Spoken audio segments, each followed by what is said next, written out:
नमस्कार, स्वागत है आप सभी का हमारे खास शो फॉर्मूला गुरु में, जिसमें हर हफ्ते हम एक नई थीम के साथ आते हैं ताकि आपके पोर्टफोलियो को और समृद्ध बना सकें और बेहतर बना सकें। और इस बार जिस थीम पर हम विस्तारपूर्वक चर्चा करने वाली है वो है स्टॉक में कब मिलने लगते हैं रेड फ्लैग। जी हाँ, रेड फ्लैग का मतलब ये कि ऐसे संकेत कब मिलते हैं जिससे कि ये आपको जो है उस शेयर को बेच देना चाहिए, या इस तरह के संकेतों को देखने के बाद उन शेयरों में खरीदारी नहीं करनी चाहिए। अलग अलग सेक्टर्स के लिए कौन कौन से रेड फ्लैग्स हैं, करेंगे विस्तार से चर्चा। साथ ही आपके शेयरों से जुड़े सवालों के जवाब भी लेंगे। लेकिन सबसे पहले उन सवालों पर नजर डालते हैं जिनके जवाब आज हम फॉर्मूला गुरु में तलाशेंगे।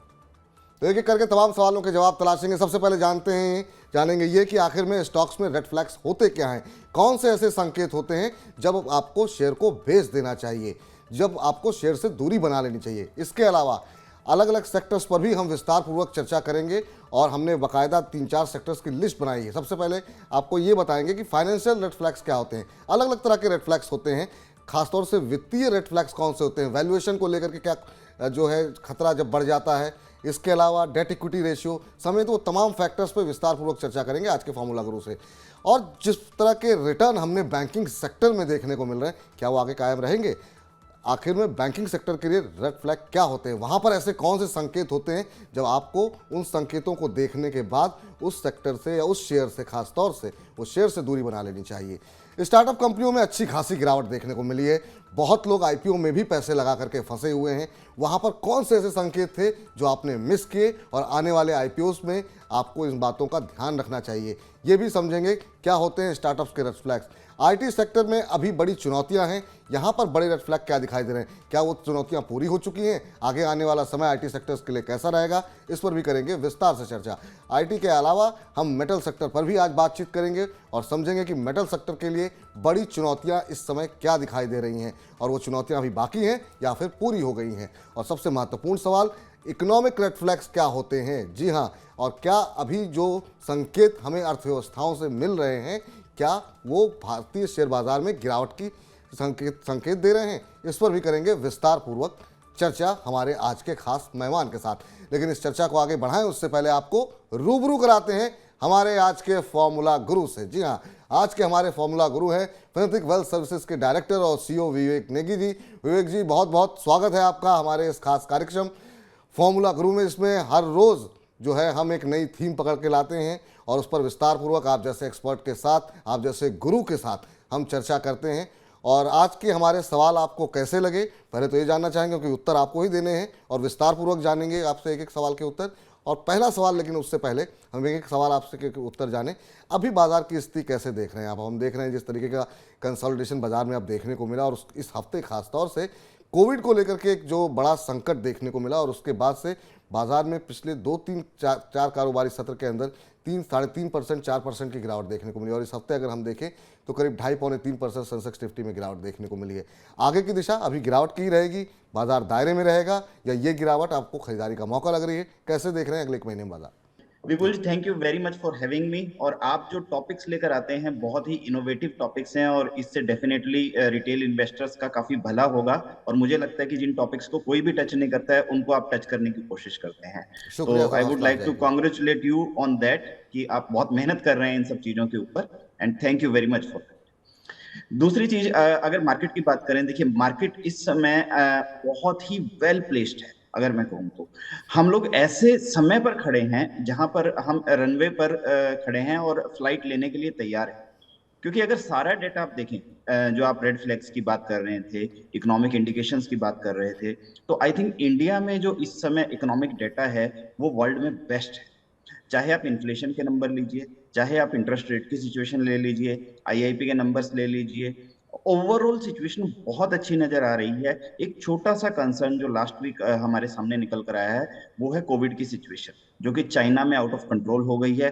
और उसके चलते मुझे लगता है कि एक टेम्परेरी फेज रह सकता है दिक्कतों का, और उसके चलते हमें मार्केट्स में 2-4-5% के करेक्शन देखने को मिल सकते हैं। बट कोई बहुत बड़ी मंदी आएगी इसकी संभावना नहीं। तो ये जो 2-4-5% तक के करेक्शन है वो ऐसे बाइंग अपॉर्चुनिटी मान रहे हैं आप? अभी जो करेक्शन है 2-3-4% का तो आ ही चुका है, हर रोज 0.5%, 0.25%, 1%, 1.5% की गिरावट देखने को मिल रही है। 2-3 दिन से? विपुल जी, देखिए मैं एक चीज मानकर चलता हूँ कि जनरली आपको सस्ते शेयर तभी मिलेंगे जब मार्केट में करेक्शंस आएगा। अदरवाइज शेयर्स हमेशा आपको एक्सपेंसिव ही मिलते हैं, और खासतौर पे जो अच्छी कैटेगरी के शेयर हैं वो आपको एक्सपेंसिव ही मिलेंगे। अब आप रिलायंस को अगर बाय करना चाहें और वो ऑल टाइम हाई पर चल रहे हैं, 52 वीक हाई पर चल रहा है, तो आपकी हिम्मत नहीं होती है। बिल्कुल। लेकिन वही स्टॉक अपने हाई से 15%, 10% आपको नीचे मिलता है, तो I think that can be great opportunity to buy. तो ये एक आपको अपॉर्चुनिटी की तरह देखना चाहिए, और मुझे ये लगता है कि यहाँ से फर्दर 2-3% के डाउनसाइड और हो जाए तो उससे घबराना नहीं चाहिए, आपको अपना पोर्टफोलियो बिल्ड करना चाहिए। तो आप लोगों को घबराना नहीं है, बाजार में उतार चढ़ाव बने रहते हैं, अलग अलग संकेत मिलते हैं, बाजार वैसे भी आउट परफॉर्म कर रहा है तमाम दुनिया भर के मार्केट्स को, इमर्जिंग मार्केट्स को भी, और जो कंट्रीज जो विकसित देश हैं वहाँ से तो काफ़ी बेहतर प्रदर्शन देखने को मिला ही है। तो थोड़े बहुत गिरावट आने दीजिए और वहाँ पे आप खरीदारी कर सकते हैं। अब लौटते हैं आज की खास थीम के पास, और पहला प्रश्न यही कि आखिर में आज की जो थीम है कि आखिर रेड फ्लैग्स को लेकर जो हम बात कर रहे हैं वो क्यों कर रहे हैं, और स्टॉक्स में रेड फ्लैग्स होते क्या हैं, इसका उत्तर समझें। लेकिन उससे पहले एक बेसिक बात आपको बता दें कि उस तरह के संकेत जब आपको लगता है कि नहीं इन शेयरों से निकल जाना चाहिए, लेकिन कई बार आप नहीं निकलते हैं और आपको मोटा नुकसान होता है। इसमें तमाम पैरामीटर्स पे हम विस्तार पूर्वक चर्चा करेंगे अलग अलग रेड फ्लैग्स के बारे में विवेक जी के साथ। लेकिन उससे पहले जैसे खासतौर से वैल्यूएशन को लेकर के कई बार बड़ा खतरा हो जाता है, डेट इक्विटी रेशियो एक बड़ा मसला है कि वहाँ पर क्या स्थिति है, प्रोमोटर्स होल्डिंग है, ये तमाम वो फैक्टर्स हैं, और विस्तार से मुझे लगता है विवेक जी ज़्यादा एक्सप्लेन करेंगे। विकी जी आपसे जानना चाहेंगे क्या होते हैं ये स्टॉक रेड फ्लैग्स? सर देखिए, रेड फ्लैग्स दो तरह के होते हैं। एक आप क्वालिटेटिव रख सकते हैं, एक आप क्वांटिटेटिव रख सकते हैं। क्वांटिटेटिव के अंदर बड़ी सिंपल सी चीज है कि कंपनी के प्रॉफिट और रेवेन्यूज में उतनी अच्छी ग्रोथ देखने को नहीं मिल रही है जितना कि शेयर प्राइस भाग रहे हैं, तो एक वैल्यूएशन गैप हो जाता है जिसको हम बोलते हैं, जो कि हमें जो न्यूली लिस्टेड कंपनीज है उनके अंदर देखने को मिला कि वैल्यूएशन गैप काफी बड़ा था, और वो गैप मार्केट भरने की कोशिश करता है, तो जिसके चलते हम काफी बड़े करेक्शंस मार्केट में देखने को मिलते हैं। तो पहली चीज तो है वैल्यूएशन गैप। दूसरा, किसी कंपनी के ऊपर डेट अगर बहुत ज्यादा हो जाता है तो उसके भुगतान के लिए कंपनी को दिक्कतें आती हैं, कई बार डिफॉल्ट भी होते हैं। जब फर्स्ट टाइम डिफॉल्ट होता है इस तरह का, तो वो एक रेड अलर्ट है आपके लिए कि कहीं ना कहीं कंपनी के बिजनेस में समस्या है, कंपनी अपने डेट को टाइमली रीपे नहीं कर पा रही है, तो डेफिनेटली वहां पर आपको कंसर्न रखना चाहिए। तीसरी चीज है, अगर प्रमोटर होल्डिंग लगातार कम हो रही है तो वहां पर मैनेजमेंट कंट्रोल कम होता चला जाता है और प्रमोटर्स का इंटरेस्ट उस कंपनी को ग्रो करने में कम होता रहता है। तो हमें लगता है कि प्रमोटर होल्डिंग पर भी आपको काफी क्लोजली वॉच रखना चाहिए। अगर प्रमोटर की होल्डिंग लगातार कम हो रही है तो डेफिनेटली कंपनी को लेकर कुछ कंसर्न्स बने हुए हैं।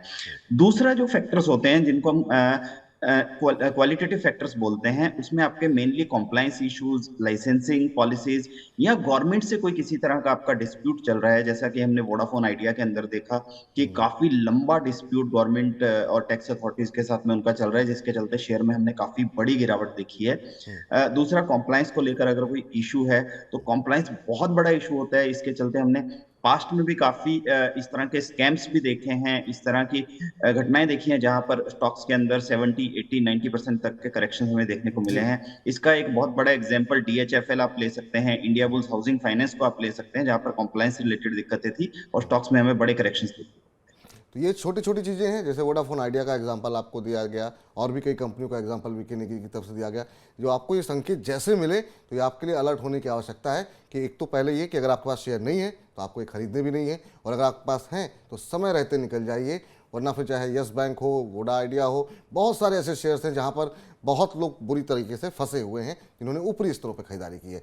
दूसरा महत्वपूर्ण सवाल ये कि फाइनेंशियल रेड फ्लैग्स क्या होते हैं, क्योंकि अलग अलग कैटेगरीज होती है रेड फ्लैग्स की भी, जैसा कि हमने अभी आपको शुरू में ही बताया।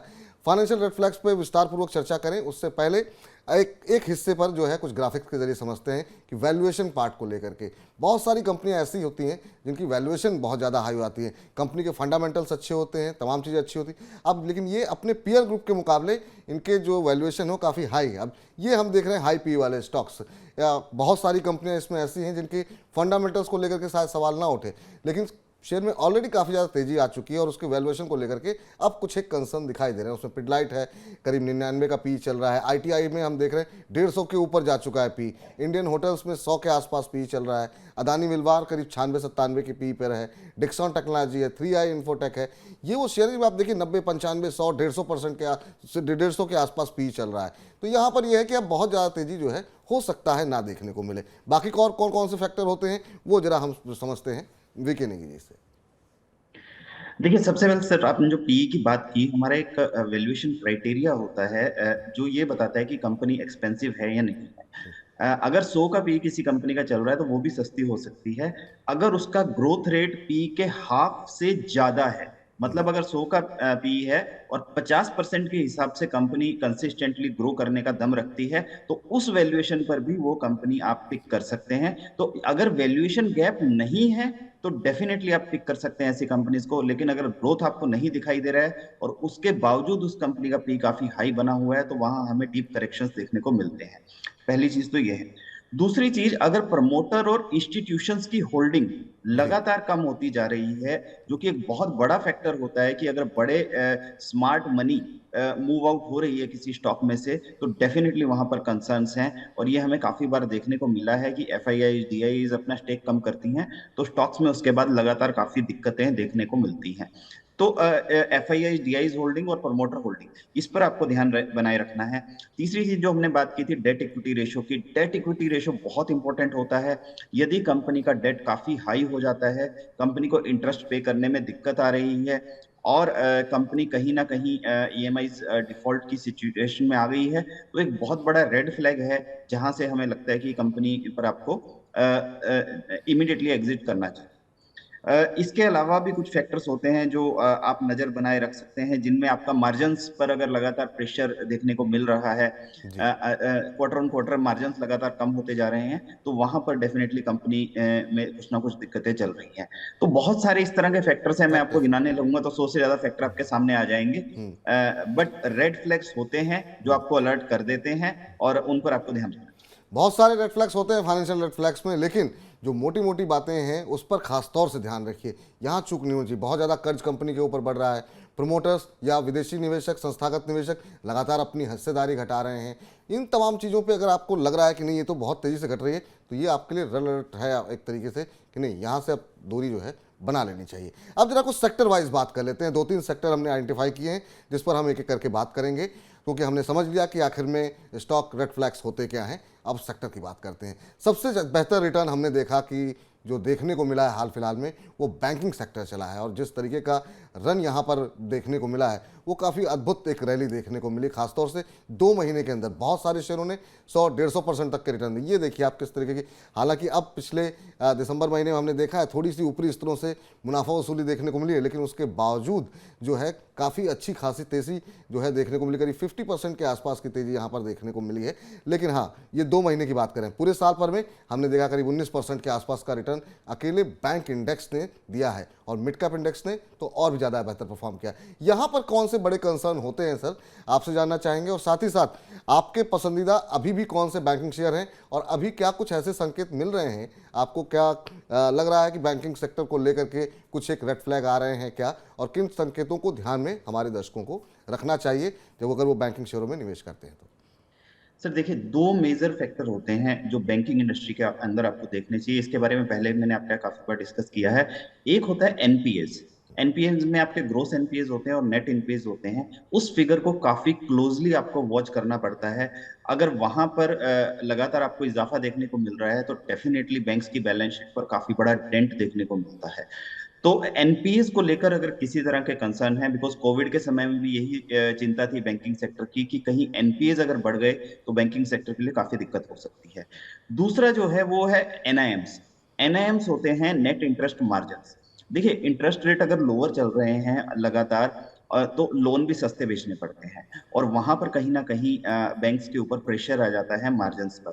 तो एनआईएम्स अगर बैंकिंग सेक्टर के घटते नजर आ रहे हैं तो ये एक रेड फ्लैग होता है, बिकॉज कहीं ना कहीं प्रॉफिटेबिलिटी इश्यूज आ जाएंगे और बैंक्स को अपना प्रॉफिट मेंटेन करना मुश्किल हो जाएगा। तीसरा है कॉम्प्लायंस से रिलेटेड इश्यूज, जैसा कि हमने येस बैंक में देखा है और जो कोऑपरेटिव बैंक्स हमने काफी सारे देखे हैं, वहां पर कॉम्प्लायंस से रिलेटेड इश्यूज थे। सिर्फ ये तीन बातों को अगर आप बैंकिंग सेक्टर में ध्यान दे दें तो मुझे लगता है कि बैंकिंग सेक्टर के लिए काफी है। इसके अलावा कहीं और बैंकिंग में हमें किसी भी तरह की समस्या नजर नहीं आती। अभी अभी आपके पसंदीदा बैंकिंग शेयर, क्योंकि हम जिस जिस सेक्टर को पे बात करें, हम चाहेंगे कि आप अपनी रिकमेंडेशन भी साथ साथ देते रहें। सर देखिए, मेरे जो पसंदीदा बैंकिंग शेयर है वो मैं लगातार आपसे शेयर भी करता रहा हूँ। एक्सिस बैंक हमारी टॉप चॉइस है इस समय, और दूसरा है ICICI bank. Reason being balance sheet काफी स्ट्रांग है, ग्रोथ बहुत अच्छा चल रहा है, एनपीएस कंट्रोल में है और एनएम्स बहुत अच्छे बने हुए हैं। तो तो ये दो हमारी टॉप पिक है। चलिए, तो दो कंपनियां हैं जो कि पसंदीदा है बैंकिंग शेयरों के लिए, वो है एक्सिस बैंक और आईसीआईसीआई बैंक। आप भी ऊपरी स्तरों से जो बाजार हल्का हुआ है उसका फ़ायदा उठाना चाहते हैं, निगी जी की सलाह पे अमल करना चाहते हैं, तो आप कर सकते हैं। ये आप इसके लिए पूरी तरीके से अधिकृत हैं। लेकिन हाँ, जो तमाम कंसर्न बताए गए उन पर, उन आंकड़ों पर नज़र रखिए, ताकि भविष्य में अगर इस तरह के संकेत मिले तो समय रहते आप उस शेयर से एग्जिट कर सकें। चौथा महत्वपूर्ण सवाल कि हाल फिलहाल में हमने देखा कि स्टार्टअप कंपनियों का एक 2022 की शुरुआत में जो एक बूम देखने को मिल रहा था, लोग लगातार पैसे भी बना रहे थे और जोमेटो डबल हो गया, पेटीएम को लेके काफ़ी बातें हुई, लेकिन ये बबल जिस तरीके से फटा, वहाँ पर क्या रेड फ्लैग्स रहे जो लोगों ने मिस किए? क्या वैल्यूएशन हाई थी? बाकी क्या कुछ कंसर्न थे? क्या बिजनेस मॉडल को लेकर के कंसर्न है स्टार्टअप कंपनियों के? और अब जो स्टार्टअप्स आएंगे उन पे लोगों का, निवेशकों का भरोसा कर पाना शायद मुश्किल होगा। क्या कुछ आपकी सलाह देंगे यहाँ पर? रेड फ्लैग्स क्या महत्वपूर्ण है और इन दो कंपनियों पर आपकी राय खासतौर से? उससे पहले जरा चार्ट दिखा देते हैं अपने दर्शकों को, इन दो कंपनियों के, पेटीएम और स्टार्टअप, किस तरीके से आगाज हुआ और अभी किस तरीके से सारे के सारे ज़मीन पर दिखाई दे रहे हैं। चाहे वो जोमेटो का चार्ट हो या फिर पेटीएम का, ऊपरी स्तरों से अच्छी खासी गिरावट आप देख सकते हैं। अब कितनी अच्छी खासी गिरावट यहाँ पर आ चुकी है। 150 से ऊपर का शेयर अब 50 रुपये का, और ये हालत तब है जबकि शेयर में ठीक ठाक रिकवरी निचले स्तरों से आई है। इसके अलावा अगर हम देखें पेटीएम की हालत, देखिए कहाँ शेयर 1700-1800 2000 को छूने को बेताब था, और अभी हम देख रहे हैं क्या स्तर यहाँ पर देखने को मिल रहा है। तो ये स्थिति यहाँ पर देखने को मिलेगी। विवेक निगी जी, क्या कुछ सलाह रहेगी आपकी? देखिए सर, सबसे पहली चीज तो ये है, कंपनी का बिजनेस मॉडल समझना बहुत इंपॉर्टेंट होता है। तो अगर बिजनेस मॉडल अच्छा नहीं है तो उस कंपनी से दूर रहने की सलाह है। दूसरी चीज होती है कि कंपनी का रेवेन्यू क्या है, और प्रॉफिट्स में कंपनी है या नहीं है। पेटीएम और जोमेटो अगर दोनों की बात कर लें तो आईपीओ के समय दोनों लॉस मेकिंग कंपनीज थी, और लॉस मेकिंग कंपनीज को इतना बड़ा वैल्यूएशंस देना, तो मुझे लगता है कि कहीं ना कहीं जो इन्वेस्टर निवेशित थे उन कंपनीज में, उनको एग्जिट कराने की कोशिश की जा रही थी और पब्लिक को फंसाने की कोशिश की जा रही थी, और वही हमें देखने को मिला है। अभी पेटीएम की तरफ से खबरें भी सुनने को मिली है कि वो बायबैक करना चाहते हैं। अब 2150 के भाव पर आपने आईपीओ निकाला और अराउंड 800-900 का भाव पर आप बायबैक करना चाहते हैं, तो मैं सेबी से भी रिक्वेस्ट करना चाहूंगा कि इस तरह के मुद्दों पर थोड़ा नजर बनाए रखनी चाहिए, और जो हाई वैल्यूएशंस आईपीओज हैं इन पर स्ट्रिक्ट एक्शन सेबी की तरफ से देखने को मिलना चाहिए। अब चलिए, चूंकि समय की कमी है, अगले सेक्टर की ओर चलते हैं, जो कि जहाँ पे भी काफ़ी ज़्यादा स्ट्रेस देखने को मिला है, वो है आईटी सेक्टर। आईटी सेक्टर जो अब बातें निकल करके आई दुनिया भर में मंदी को लेकर के, उसको, उसका भी असर पड़ा। रुपया गिर रहा था, उसका लोगों को लगा कि शायद आईटी में थोड़ा मजबूती देखने को मिलेगी, वो भी नहीं देखने को मिली। तो अभी आईटी सेक्टर को लेकर के आउटलुक क्या है? बड़े रेड फ्लैग्स यहाँ पर क्या होते हैं? कहाँ पे कहाँ किन संकेतों को देख करके आपको लगता है कि आईटी सेक्टर को दूरी बनानी चाहिए? और अभी जो स्थिति है, जो मौजूदा माहौल है, उसमें क्या करंट वैल्यूएशन पे आईटी शेयर आपको पसंद आ रहे हैं? बिल्कुल जी, देखिए हमने लगातार आपसे कहा है कि जो इंडस्ट्रीज ग्लोबली एक्सपोज्ड हैं और जहां जिनका मेजर बिजनेस ग्लोबल मार्केट से आता है, वहां पर कंसर्न्स बने हुए हैं। रीजन बीइंग ग्लोबल मार्केट में प्रॉब्लम्स हैं। मेनली यूएस और यूरोप की बात करते हैं तो वहां पर लगातार दिक्कतें चल रही है, जिसके चलते आईटी सेक्टर की आउटलुक बहुत ज्यादा क्लियर नहीं दिखाई दे रही है, जिसकी वजह से दिक्कत है। तो अगर हम आईटी सेक्टर की बात करते हैं तो एट्रिशन रेट काफी बढ़ गया है, एम्प्लॉय कॉस्ट काफी बढ़ गई है, मार्जिन पर प्रेशर देखे जा रहे हैं, ऑर्डर बुक को लेकर आउटलुक क्लियर नहीं है। तो आईटी सेक्टर में डेफिनेटली कंसर्न्स बने हुए हैं और इसी वजह से हमें ये सेक्टर प्रेशर में दिखा है। बट ऐसा नहीं है कि इनके पास अभी काम नहीं है या आईटी सेक्टर के बिना इंडस्ट्री सरवाइव कर सकती है। तो IT sector temporary downward zone में है। अदरवाइज मुझे लगता है कि अगर आपका नजरिया 3 से 5 साल का है, यहाँ से इंडियन आईटी कंपनीज में आप बाइंग कर सकते हैं। इंडियन आईटी कंपनी में आपके फेवरेट स्टॉक्स अभी के करंट वैल्यूएशन पे?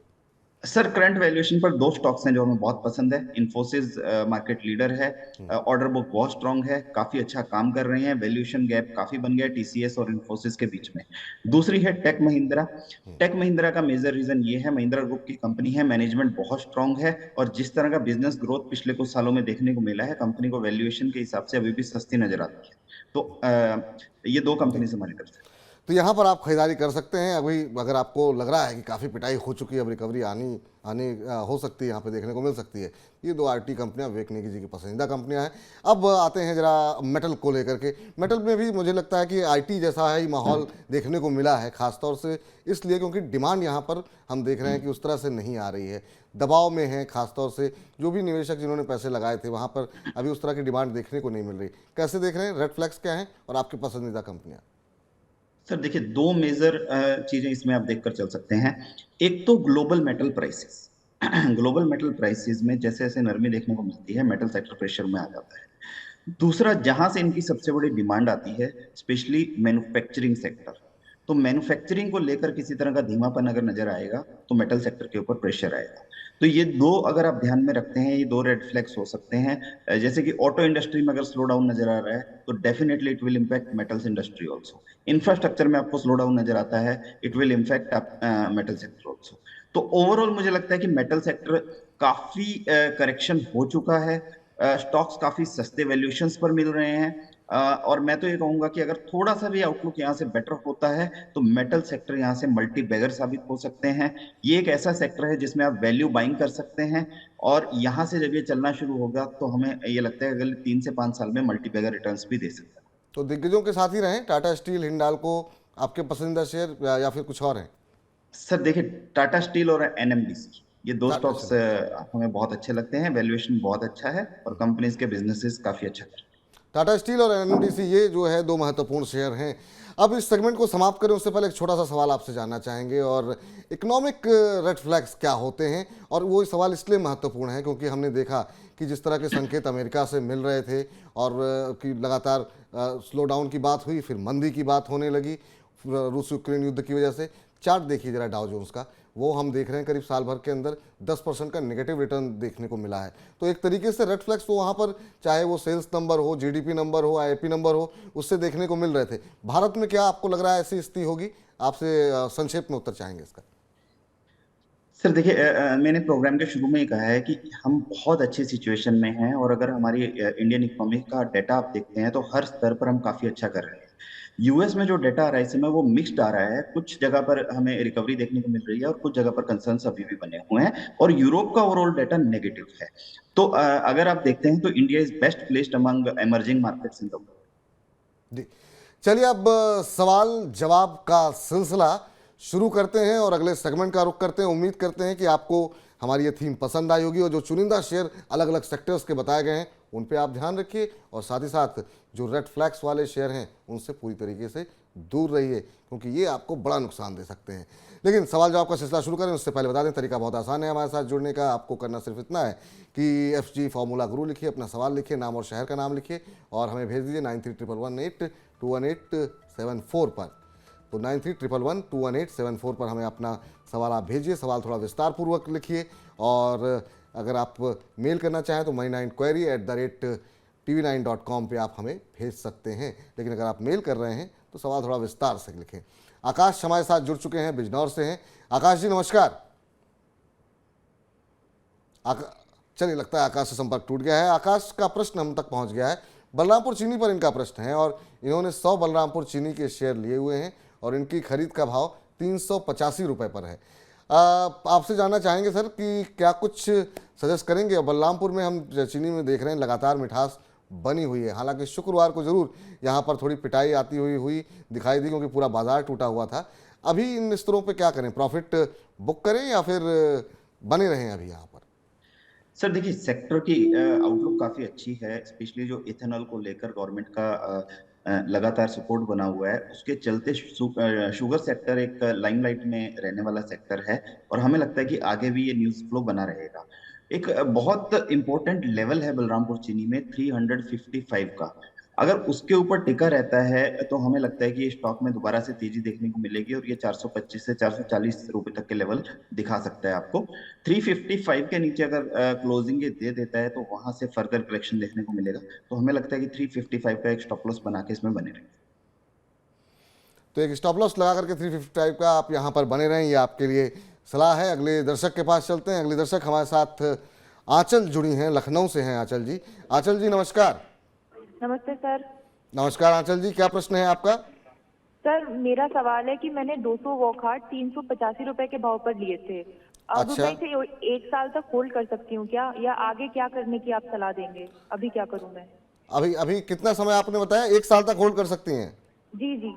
चलिए ठीक, चलिए ठीक है। फार्मा सेक्टर में हमने देखा कि खासतौर से पिछले 2-4 दिनों में जो एक पैनिक देखने को मिला कोविड को लेकर के, चाइना के अंदर इस तरीके से कोविड केसेस बढ़ रहे थे, उसके बाद से फार्मा शेयरों में दोबारा बाइंग देखने को मिल रही है। अभी क्या खरीदारी इन्होंने जो की हुई है, बने रहें या इनको एग्जिट करना चाहिए? क्या सलाह रहेगी आपकी? सर देखिए, मैं अगेन यही कहूंगा कि रिटेल इन्वेस्टर्स ना थोड़ी सी मेहनत कर लेंगे तो अच्छा रहेगा। रीजन बीइंग, अगर आपको फार्मा सेक्टर में निवेश करना है तो Wockhardt would be my last choice. आप इस स्टॉक को देखिए, चाहे वीकली बेसिस पर देखिए, मंथली बेसिस पर देखिए, डेली बेसिस पर देखिए, ये स्टॉक ने हमेशा अंडर परफॉर्म किया है ब्रोडर मार्केट को भी और फार्मा इंडस्ट्री को भी। उसके अलावा कोई ऐसा बड़ा ट्रिगर नहीं है स्टॉक के अंदर जिसकी वजह से इसमें बाइंग की जा सके। तो हमें लगता है कि ये स्टॉक से आपको इमीडिएटली एग्जिट कर जाना चाहिए। फार्मा क्षेत्र में अगर आपको निवेश करना है तो सिप्ला है, डॉक्टर रेड्डी है, डिवीज लैब है, उस तरह के स्टॉक्स में आपको निवेश करना तो आपके लिए सलाह ये है कि फिलहाल शेयर से आप निकल जाइए, यहाँ पर बहुत अच्छे रिटर्न की उम्मीद ना करिए, तो नुकसान में ही आप निकल जाइए यहाँ से। अब अगले दर्शक के पास चलते हैं और चलते हैं राजस्थान। हमारे साथ सोमा रॉय जी जुड़ी हैं उदयपुर से, उन्होंने अपना प्रश्न भेजा है। तो उनका प्रश्न ले लेते हैं। इनका प्रश्न ये है कि इन्होंने 200 शेयर महिंद्रा सीआईई की लिए हुए हैं और इनकी खरीद का भाव 315 रुपये के आसपास का है। अभी हम देख रहे हैं कि इस शेयर में जो है थोड़ी सी गिरावट देखने को मिली है। आप कैसे देख रहे हैं? हालांकि मोमेंटम एक अच्छा देखने को मिला था महिंद्रा सीआईई में, 315 के आसपास की इनकी खरीद है। 3 महीने ही होल्ड कर सकती हैं, प्रॉफिट में है, होल्ड करें या फिर निकल जाएं। एक बार चार्ट देख लेते हैं क्या स्थिति देखने को मिल रही है क्या महिंद्रा सीआईई की। पिछले 1 महीने के चार्ट पर अगर नजर डालें तो यहाँ पर आप देखिए 12-15 दिसंबर के आसपास से एक अच्छा मूव देखने को मिला। अभी ये प्रॉफिट में है, आपकी सलाह? सर देखिए, ये एक ऐसी कंपनी है जो काफी सारे म्यूचुअल फंड्स के पोर्टफोलियोज के अंदर हैं, और काफी सारे इंस्टीट्यूशनल इन्वेस्टर्स की भी नजर बनी रहती है इस कंपनी के ऊपर। फंडामेंटल्स बहुत स्ट्रांग है, मैनेजमेंट बहुत अच्छा है, तो उस लिहाज से कंपनी काफी अच्छी नजर आती है। बट एक बेस बनाकर ये ऊपर की तरफ चलना शुरू हुआ है। जो बेस बनाया था इसने अराउंड 280-85 के आसपास बनाया था, तो 280 का एक क्लोजिंग बेसिस स्टॉप लॉस आप लगाकर इसको होल्ड कर सकते हैं, और हमें लगता है कि ये स्टॉक आने वाले समय में आपको यहाँ से अच्छे रिटर्न्स देगा। चलिए, तो आपके लिए फिलहाल सलाह यही है कि एक स्टॉप लॉस बना रख करके आप यहाँ पर बने रहिए, तो आपको यहाँ पर अच्छे रिटर्न आते हुए दिखाई देंगे। अगले दर्शक के पास चलते हैं। तेजेश्वर जी हमारे साथ जुड़ चुके हैं, गोरखपुर से हैं। तेजेश्वर जी नमस्कार। चलिए, लगता है उनसे भी संपर्क नहीं हो पाया है। तेजेश्वर जी का प्रश्न ले लेते हैं। तेजेश्वर जी ने जो हमें प्रश्न भेजा है वो एनएफएल के ऊपर है, नेशनल फर्टिलाइजर के ऊपर इनका प्रश्न है, और इन्होंने नेशनल फर्टिलाइजर के 300 शेयर लिए हैं और इनकी खरीद जो है वो 62 रुपये के आसपास है। एनएफएल के शेयर में क्या सलाह रहेगी? और हम देखते हैं बजट के आसपास अच्छा मोमेंटम देखने को मिला है। पिछले 2-3-4 हफ्तों से हर फॉर्मूला गुरु में इस पर सवाल काफ़ी ज़्यादा आ रहे हैं, और इस बार भी आए तो हमको डिस्कस करना पड़ा। लगातार शेयर चल रहा है, क्या बजट तक इंतजार करना चाहिए? क्या कुछ टारगेट आप देख रहे हैं नेशनल फर्टिलाइजर पे और बाकी फर्टिलाइजर सेक्टर पे? ओवरऑल आपका व्यू? सर मैं एक डिस्क्लेमर दे देता हूँ यहाँ पर। Fertiliser sector sector of next year रह सकता है, और हमें लगता है कि स्पेशली जो पीएसयू सेक्टर की फर्टिलाइजर कंपनीज हैं वो यहाँ से बहुत अच्छे रिटर्न्स दे सकती हैं। NFL is among our top choice, और ये स्टॉक अगर आप देखेंगे तो रिसेंटली 80 रुपीज के हाई इसने लगाए थे, और वहां से करेक्शन इसमें देखने को मिला है। 60-55 के आसपास काफी अच्छा बेस है इसके अंदर, तो यहाँ पर बाइंग की सलाह होगी, और हमें लगता है कि ये 90 से 100 रुपए के टारगेट आपको आने वाले साल में दे सकता है। बजट के अंदर काफी एक्सपेक्टेशंस हैं गवर्नमेंट से इस सेक्टर को लेकर, तो कुछ बड़े अनाउंसमेंट्स देखने को मिल सकते हैं। बड़े अनाउंसमेंट यहाँ पर देखने को मिल सकते हैं। सवाल तो बहुत ज़्यादा हैं, लेकिन समय जो है इजाज़त नहीं दे रहा है, और आपके साथ समय कैसे बीतता है विवेक जी पता भी नहीं चलता। बहुत बहुत शुक्रिया, धन्यवाद। लेकिन जाने से पहले कोई 2 शेयर आप अगर हमारे दर्शकों को रिकमेंड करना चाहें, अलग अलग सेक्टर्स में तो आपने रिकमेंड किए हैं, लेकिन आपके पसंदीदा कोई 2-3 शेयर अगर आप हमारे दर्शकों को रिकमेंड करना चाहें तो। थैंक यू विपुल जी। आपके साथ हमेशा डिस्कशन करने में बड़ा मजा आता है और अपने स्टॉक पिक्स देने में काफी अच्छा लगता है। देखिए, एक स्टॉक मैं देना चाहूंगा जिसमें शुक्रवार को हमें काफी करेक्शन देखने को मिला है, मजगांव डॉकयार्ड। अगर आप देखें तो एक डिफेंस सेक्टर की कंपनी है, बहुत स्ट्रांग कंपनी है, और काफी सारे लोगों का इस रैली में निवेश नहीं हो पाया था क्योंकि 400 रुपए से चलना शुरू हुआ था और लगातार 900 रुपए तक बढ़ा था। अब हमें इसमें करेक्शन देखने को मिला है, और 700 सवा 700 के आसपास इस समय आपको मिल रहा है। यहाँ पर बाइंग की जा सकती है, और मुझे लगता है 2023 के अंदर 1000 रुपए तक के लक्ष्य आपको इसमें देखने को मिल सकते हैं। तो मजगांव डॉकयार्ड फॉर टुडे। बाकी स्टॉक्स अगले प्रोग्राम में डिस्कस। जी, और कोई डिस्क्लोजर चलते चलते आपकी तरफ से सर? सर देखिए, जितने भी स्टॉक्स हमने डिस्कस किए, हमारा रिसर्च कवरेज उसके ऊपर रहता है, तो वो हमारे क्लाइंट्स के पास हो सकता है।